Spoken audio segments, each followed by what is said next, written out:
Welcome to the Game Week 23 video. Now this week kicks off with Norwich and Liverpool, and Norwich will be quite disappointed from the 3-0 defeat away to Bournemouth. I think it's a game where they really didn't offer much, and it's one of the reasons as to why I think Norwich, in my eyes, are one of the favourites to go down this year. I think there's been reports about Naismith. I think that's almost a done deal. I think if it's not been a done deal, and if he's in time to play against Liverpool, it will be a great asset. There's no doubt there is a Scottish connection with Alex Neil and Steve Naismith, and I think they need someone like him up there because I think there's been too much rotation in terms of grab on. We've seen Jerome, we've seen Abakani, we've seen too many players being given opportunities. There needs to be some sort of cohesion and consistency, which I think end of the day might cost Norwich, because I think defensively in midfield they've kept a regular kind of shape and group set of players, but in a strike they've not, and any striker will tell you they need a consecutive succession of games to really get themselves into a fair kind of like position to be assessed. So yeah, Liverpool on the other hand, disappointing defeat against Man United. I think it's a game where both teams Liverpool probably had the better chances in the first half, and Liverpool, to a certain extent would say to themselves, we had chances to win the game, and Man United only had one shot really, and they took the game. But that's how it is. You have to be clinical, and I think in fact this season, Man United scored 4 goals against Liverpool, and they've only had 4 shots and 4 on target. So, talk about being clinical against a certain team. That's definitely what United were against Liverpool. I think with Liverpool, one of the biggest problems at the moment is, one is inconsistency, and two, I think there's too much imbalances. I think Klopp has obviously left Benteke on the bench. Clearly, he doesn't think Benteke is good enough a striker for him to basically lead Liverpool at strike. And Firmino with Coutinho soon to come back, but obviously not back yet. I think there is pressure on Firmino. I think Lallana is one player. I see him a lot, and I think he gets chances. I think it's just a case of, is his Liverpool career ever going to tick? Because if you watch games, you will see he does get opportunities, and he's a player in fantasy that, if you remember when he was at Southampton, was very good player to actually get. He was getting some very good points. Whether he can get for Liverpool, that's debatable, and at the moment there is not much sign of that, because even though he gets opportunities, he doesn't take them. So in terms of the certain crop of players to recommend from both teams, everything remains the same. There's nothing really more to add. We've discussed players like Moreno for Liverpool's back line. We've looked at the midfield setup, and obviously Jordan Henderson has the penalty kick. We've looked at players like Firmino, Jordan Ibe, he gets rotated in and out. So even though his value is cheap, wouldn't necessarily go for him. And his strike is just a case of waiting for Sturridge. I, for one, can't see Liverpool going 3 games without a win. I think this is a big game for Klopp, and I think he will just do enough to edge it out, similarly to how Liverpool edged it out away to Sunderland. So I'm going to give this to a Liverpool win. Palace and Spurs, well, Palace were absolutely abolished, to a certain extent by Man City. Their defence was non-existent, and for a team who's been decent defensive this season, I would say decent, they've not shipped away too many goals, regularly. Maybe, the last time you recall, other than the Man City game, was a Chelsea game, but that's usually against better quality opposition. But they shipped in way too many goals, and considering the fact, they had chances early on in the game, I think they were just too open, and they were willing to lose a game 4-0, knowing that they could just try to score whenever they can. But really, when it was like 2-0 down, they should play a conservative game of not necessarily playing this for a 2-0 loss. It's more about trying to make sure you go for a goal so that you can make it 2-1, but don't leave yourself too open, which is what is the impression I got from the game. So player recommendations are the same for Balas's got a bit of a knock, which is why he wasn't available for the game. And obviously, got players like Wickham, Kabaye. We've seen Sacco being reintroduced, but I don't think he's something that's going to be permanent in the team. So player recommendations remain the same. I think Zaha as a player has been getting quite a few chances, so he's probably one I'll look at. Spurs, on the other hand, despite being 1-0 down against Sunderland, came back in the game quite brilliantly. Eriksen back, you could say. in the goals. So he's a player that I would 100% say, following on from last week, people guys should look at.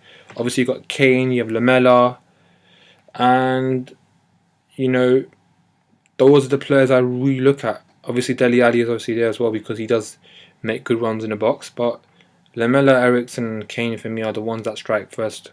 Obviously, defensively they have some good players, but I think Spurs are, despite them doing quite well defensively this season, I think they are still vulnerable for goals. So, but obviously, there are players like I think Walker's been injured or something, so I think Trippier's deputising, but he's a very short term player to consider. And obviously, Ben Davies and Rose have been kind of rotated out this year.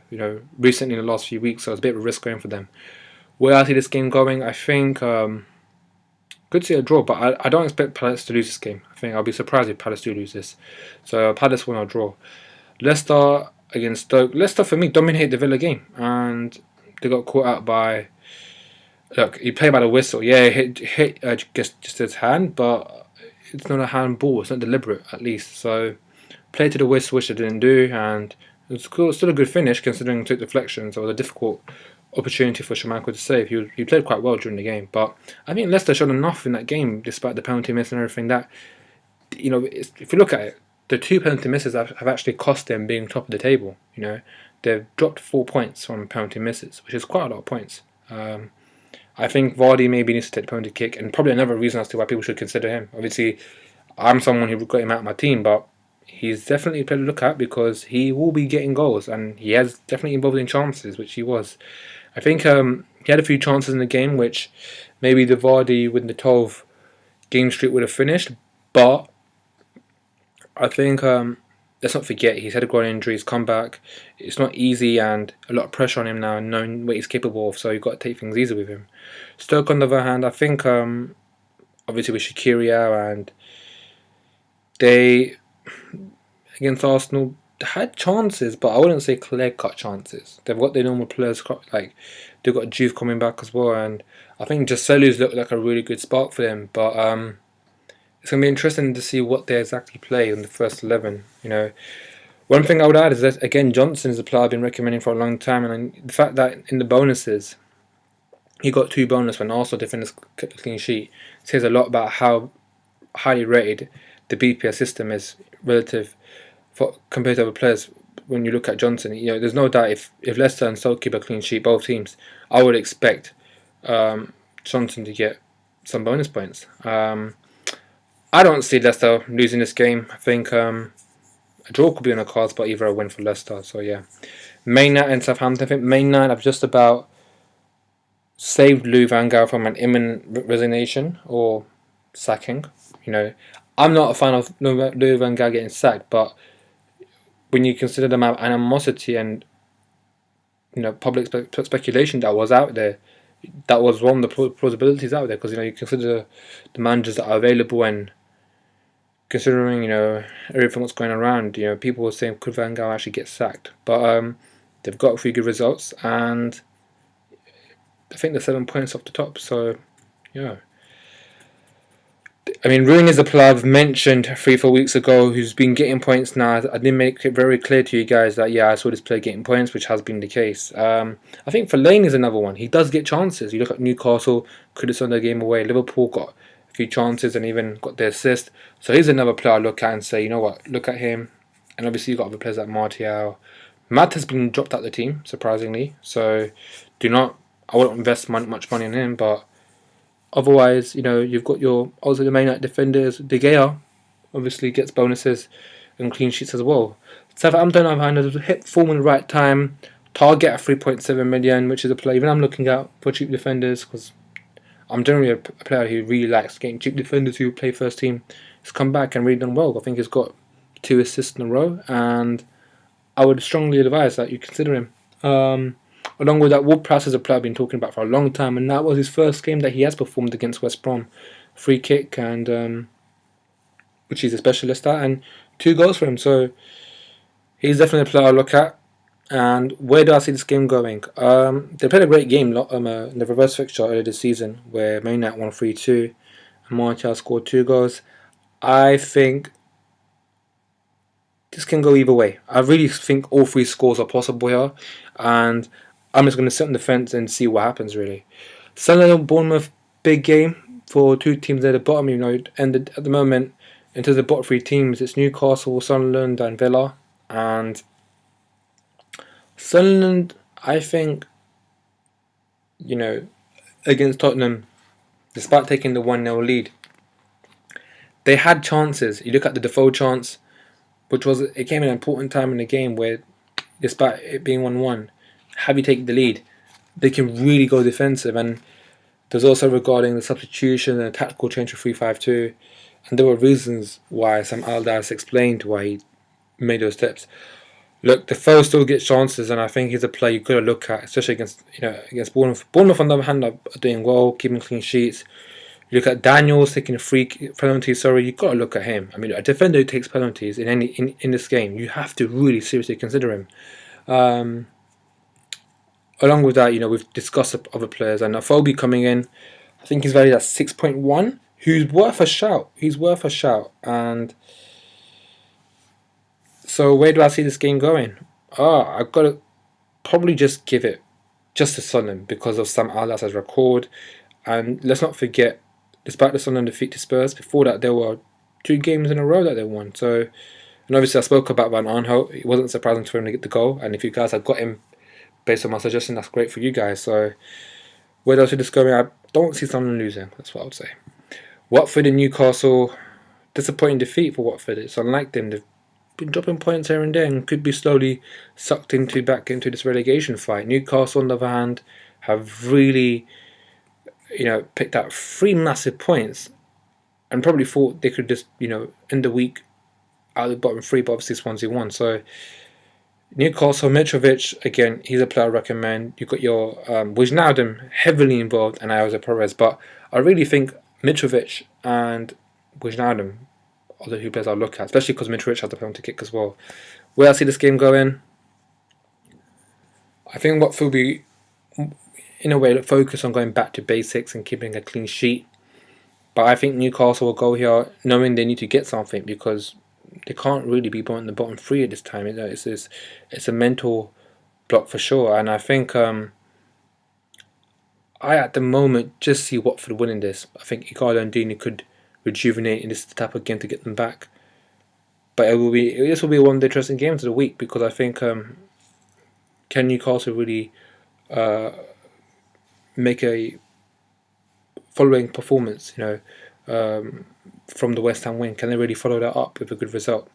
West Brom have been quite disappointing recently. I think they've been a bit worrying for me, and I think they're only a few points above Chelsea and could easily get involved in a relegation fight if they're not careful. And this is a big game. I think if Villa beat them, and I really do think that if Villa beat West Brom have problems, and there are signs of that they could get dragged into the relegation zone. If Villa win this, West Brom get dragged to the relegation zone. If Villa win this, however, you've got to say that this is now a turning point. Maybe they can start putting up, start collecting some points and focus on maybe surviving because, you win and then it's a very impressive draw against Leicester. Leicester, for me, are one of the best teams in this league. So I'm going to go with West Villa because I think West Brom have been very poor recently, and I think maybe after this result, West Brom will really start to start performing, and Tony Pulis will get in bread that these guys are actually well in a relegation fight. In terms of the last game, it's 5:30 kickoff. West Ham and Man City. This will be a great game in my opinion. Look forward to this game, and West Ham, even though despite the defeat to Newcastle, I think there's somewhat a transition, and in the sense of getting players back from injuries and everything, and I think Payet has an important role to see what he can do in this game. Man City, on the other hand, are now slowly getting back into pace with Aguero, who's a player who got 16 points last week, and like I said, it was a good time last week to get him in. You got Silva as well, who's doing well, and where I see this game going, I do go for a Man City win, just because of the history they've had in that particular fixture. Even though last season they lost there, generally do quite well there. But it's going to be a very interesting game. Definitely a tough game away at Upton Park. It's one of the tough places to go to. West Ham on song. So I see Man City edging this purely because of Aguero. I think that Aguero factor and Silva factor, if they both combine in which they look like they are, is a formidable opponent. But Man City had problems defensively with Culver injured, Mangala, Company out. They're definitely vulnerable. So that's what the reason. Even though I'm probably edging it out to Man City, West Ham have a chance. Sunday we see Everton and Swansea, and Everton played a great 3-3 game against Chelsea, which they probably should have won. The last goal was offside, but Everton looked like from every single chance they were created, they were going to score. You look at Barclays, you look at Morales, you look at Lukaku, look at Delafeu, all of these players involved. And I think the new player addition we have to talk about is Morales. Morales looks like a player who looks like really wants to play football now and get involved in the goals. So, he's a player I recommend. And obviously Baines with 2 assists. What can you say about the guy? The guy definitely is a player you've got to look at. Swansea, on the other hand, the way I see it is more of a case of very well done to get the clean sheet home to Watford, and they got the go and professional performance. And no surprise in the bonuses getting allocated defensively, with Fernandes getting 2 and Williams getting 3. But I think Everton really, because of the position on the table and what they've played this season, they really got to go win this game. So I really see Everton winning this game. And now the big game, well, one of the big games I would say probably this week, which is Arsenal and Chelsea. And obviously there is the missing part of it, which is Rooney is no longer there. We have Arsenal, who obviously got some good news coming on. With looks like Sanchez will probably be involved in this game. Will he be involved as a starter or on the bench? That's not quite clear, but I expect him to be involved in the game. And might be a case of maybe dropping Walcott. Who knows? I'm not quite sure exactly what Wenger will do. Maybe he'll put Walcott on the other wing. It's not quite sure, but yeah, that would be interesting to see. But obviously, it looks like the players involved in the team will be. I'll be very surprised if Giroud got dropped, if Sanchez would have been in the first team, because I think Giroud's been quite great, and looks like with good news in the sense of Coquelin and Welbeck. So, and obviously Ozil's definitely fit for this game. Arsenal, the draw against Stoke and the draw against Liverpool, had they won against Liverpool and drawn against Stoke, would have been a great set of results, but they haven't lost in both the games, and it's got to focus on the next game. And for me, this is a very important game because Chelsea, they haven't got much to gain out of the sense of they get 3 points. But Chelsea are not going to get involved in a relegation fight unless they get really, really complacent. And one must look at the fact that Chelsea are still undefeated under Gus. So they are getting points and scrapping away, and eventually I think that will tell because they won't get relegated. But I think Chelsea, the fact that Everton were able to create chances at will, and it felt like as if Chelsea's defence were out of place. Offensively, Chelsea have looked better with Oscar, Hazard, and Costa, because obviously Hazard's been injured, and Fabregas now slightly getting involved. But I seriously think defensively they have too many frailties. And if Arsenal play as they did against, for instance, at home to Man United, this game could get sewn in literally in the first half. So I think I have to go for Arsenal win. But, Chelsea might be very bullish in this game. But I don't expect this because it's not a Mourinho side, it's a Hiddink side. So yeah, I want to go for Arsenal win. So that's my assessment of the game week 23 fixtures. I haven't actually done any transfers at the moment so far. Pretty much all the ideas I had this week have been all mentioned in this video, if I do any transfers. And I wish you guys all good luck for this game week ahead. So thanks for watching my videos, and do join the Football Fantasy Fan League, for which there is a code provided in one of the previous videos in the channel.